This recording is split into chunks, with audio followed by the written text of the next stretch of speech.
You want to see what a certified loser looks like? Let me show you. On 19 September 2025, on one of Mumbai's usual humid nights, a boy stepped out of his house, borrowed 1.5 lakh rupees and made it to the BKC area of the city. He waited there in the sweltering heat for 6 hours. What for? To offer this 1.5 lakh rupees that he borrowed to a company to buy a phone from them. And he's not alone. In India, there are thousands of such losers queuing up to be the first to fall to a company's knees and buy a phone from them with the help of borrowed money. While I use the term losers, the reality is that these people are victims of a system that forces them to take on debt to buy things that they don't need to impress people that they don't like. And today we dissect why so many Indians have become part of this system with the help of data and evidence.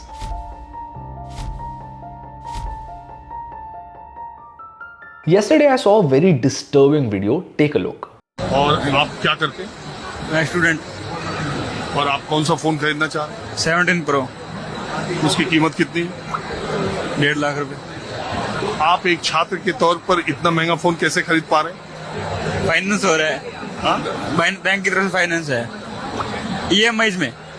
वो EMIs पे कौन करेगा? पापा करेंगे और कौन करेगा?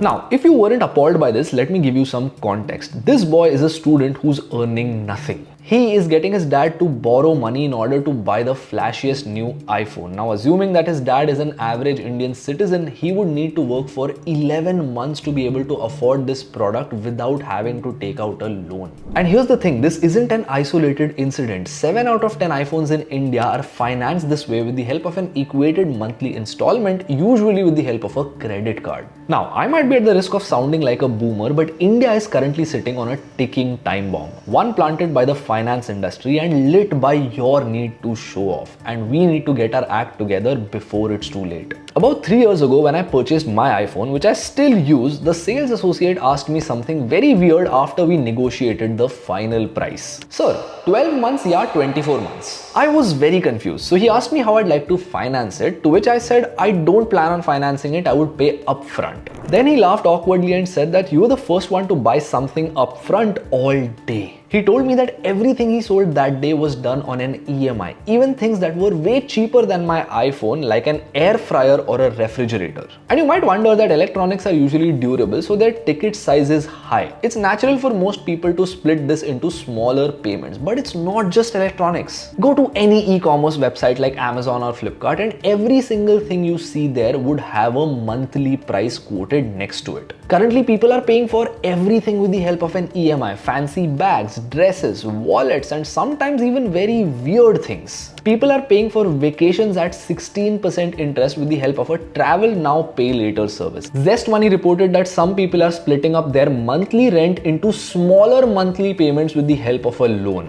A recurring payment for an already recurring payment for something that you don't even own. I remember this one time I paid for a very expensive dinner with my credit card and I instantly got a call from the bank asking if I want to split this into 3 small payments. We've entered an era where everything in this country is sold on a monthly basis. Back in 2023, the buy now pay later market was worth 363 billion rupees. It's set to grow 10 times this number by next year. Imagine the scale. And all of this compulsive borrowing at every step of your life is what leads to heartbreaking stories of debt. Look at the case of Arun. He had 6 lakh rupees in the form of personal loans and credit card debt, and he was spending more than 60% of his monthly salary to service this. And you know what's messed up? Arun is an outlier. He was able to repay this debt. Over the past 4 years, credit card defaults in India grew by 500%. Now, this didn't happen overnight. To understand how we got here, you need to first understand the ins and outs of the ecosystem that you are a part of. Let's say you want to buy something worth 12,000 rupees. You have the money. The bank would still prefer that you pay 4,000 rupees per month for 3 months. An interest-free, zero-fee loan. No hidden charges, no terms and conditions, no questions asked. You are paying the exact same amount that you see, just split up into 3 equal parts. This is a bit confusing, right? Because how on earth does the bank make money? In fact, nowadays you would have seen many stores that offer you a discount only if you split your payment into equal parts as opposed to paying upfront. The phone costs 1 lakh rupees, but if you do a 3-month EMI of 30,000 rupees a month, you would only pay 90,000 rupees. What? I'll tell you the secret behind this. You might already know that every time you spend money with your card, the bank takes a 1 to 2% cut from the shopkeeper. You've spent 100 rupees, but the bank would pocket 2 and give 98 rupees to the shopkeeper. Now this cut is significantly higher for credit cards as opposed to debit cards. In most cases, double. And exactly like this, something even more profitable happens when you take out a zero fee, zero interest EMI.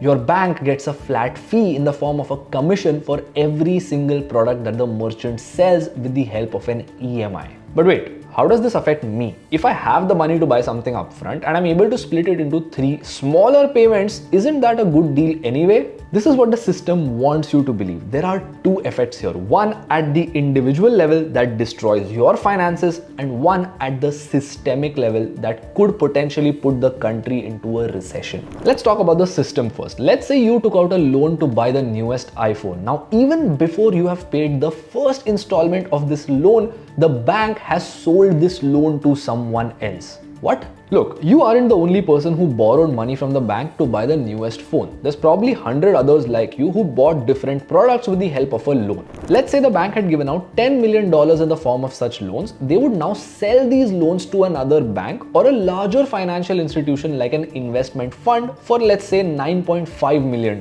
Now, when you start repaying your installments and so do the other 100 people, this buyer who's purchased these loans from your bank would make $10 million.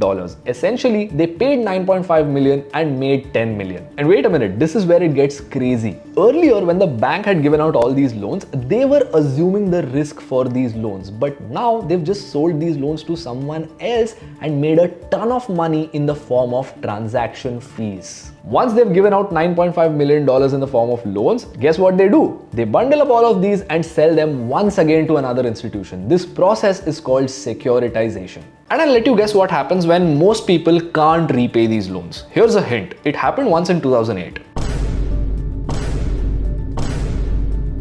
And this was the systemic effect. What happens at the individual level is even worse. Let's say you want to buy a fancy new TV for 1 lakh rupees. Now your bank tells you, I don't want 1 lakh rupees. Give me 90,000 rupees split into 6 equal payments of 15,000 rupees. Now you might still say, how does this affect me? If I went out to buy something worth 1 lakh rupees and the bank tells me that I can only pay 90,000 rupees over 6 months and get away with it, isn't that a good deal? Not only am I getting an extra 10,000 rupee discount, I also have more money every month in my bank account that could be earning interest. What is this guy on about? Fair argument. You want to buy a flashy new TV for 1 lakh rupees. The bank says pay 15,000 rupees over the next 6 months. You'll be fine. You pay your first monthly installment and guess what? There's still 85,000 rupees in your bank account that is earning interest. Now you feel like buying something else, maybe a new fridge that costs 24,000 rupees but is just 2,000 rupees a month for the next 1 year. I have 85,000 in my bank account and I spent 2,000 on a dinner anyway. It's not a big amount, let's do it. These seemingly tiny monthly payments give you the impression that you can afford everything and that you have more money than you actually do. All of this breeds excessive consumption. Look at the data. Just 2 years ago, India's per person borrowing was 3.9 lakh rupees and currently it is 4.8 lakhs. And the worst part is that 55% of all this borrowing was done to buy consumer goods, not assets like land or a house. A cheaper EMI combined with a discount feels like a win, but there is no free lunch. Look at the consequences. The 500% jump in credit card defaults that I told you about was just the start. In July 2025, credit card payments that were late by more than 3 months grew 44%. Before the pandemic, credit card slippage was 3.4% and it doubled right now. And who was borrowing all this money? Mostly people like that student, Gen Z. According to the credit bureau CIBIL, 41% of first-time borrowers are Gen Z and 40% of them use this borrowed money to buy consumer items. Compare this to millennials where such loans make up only 21% of their total borrowing. As a result, digital lending is set to grow 40% a year. And you know the consequence of this? You and I can't retire. Our dream of home ownership would forever be fiction, never reality. We can't get enough of these EMIs. We're spending spending money on things we don't need. Home prices are rising, but our wages have been constant. Anyway, this whole home prices and wages thing is another crisis that we've covered in a separate video. I'll link that in the description. For now, let's talk about how we can fix this overspending crisis. We can start by changing the why behind our purchases. The fastest way to lose money is to try and show other people that we have tons of it, and social media ensures that we keep doing this. Every time you're online, you see someone with a fancy new car or taking a luxurious vacation. This makes you yearn for that lifestyle. You too want to show other people that you have a similar life, and then you start seeing ads for things that make you feel like you are closer to this lifestyle. And this is where the financial gimmick kicks in. You can have an amazing luxurious vacation for a tiny monthly payment. Car might be out of reach, but you can still buy a fancy sports bike for a tiny monthly payment. Everything is a tiny monthly payment. And this framing also plays a huge difference. Look at this example. The iPhone Air costs 1.2 lakh rupees, while the iPhone 17 Pro Max costs 1.5 lakh rupees, a whopping 50,000 rupees more. But the monthly payment, just 9,000 rupees for the Air and a measly 3,000 rupees more for the Pro Max. Not a bad deal, right? It's nothing more than an illusion of affordability that social media and fintech companies sell to you. If you are someone struggling with overspending, there's a couple of things you can do to fix it. Every time you feel like buying something, ask yourself, would you still buy it if you were the only person in the world? There is nobody to look at you, nobody to impress. In most cases, the answer would be no. If your answer is yes, great. You now move on to step 2, where you try to evaluate a realistic need for that product. Let me be honest with you. I wanted to buy the orange iPhone and I had a good reason to do it. My phone was 3 years old and the battery had completely given out. So I did two things. Firstly, evaluate my realistic need. My need here wasn't a flashy new phone, it was a new battery. And two, I decided to wait for 1 whole month, because most purchases that we make are impulse driven. If you simply wait, chances are you wouldn't want to make that purchase later. Then I changed the battery, which cost me 9,600 rupees, and now my phone is good as new. Moreover, every time I feel tempted to buy something with the help of an EMI, I ask myself one question: can I afford this twice? If the answer is no, I'm not ready to buy it. Just because you spend 2,000 rupees on a dinner doesn't mean you can afford an electronic product that costs 2,000 rupees a month for 3 long years. Call me orthodox, but I believe in living an interest-free life. To this day, I haven't ever borrowed money and I don't owe interest to anybody. Because I'm a simple man, I want to own a house someday. I want to be able to take vacations and be in charge of my time. And I know that debt and interest would be in the way of that. Understand that your need to impress never gets satiated. It transcends into other things. If you plan to buy a Louis Vuitton bag to show others that you are a somebody and you think once that's done, you would live happily ever after, I have some news for you. The bag is just the beginning. Then comes a luxurious vacation, 5-star hotels, fancy cars. The only way to fix it is to let it go completely, to understand that you have nothing to prove to anyone. There is no finance course or guru that could teach this to you. It has to come from within. And now before you go, I have one request to make. If you are someone dealing with overspending, I want you to comment your most shameful financial decision. Something you aren't proud of. Share it with the world. Face yourself. Trust me, writing it would feel terrible, but it would be the first step. It's time we fought this crisis. I'll see you in the next one.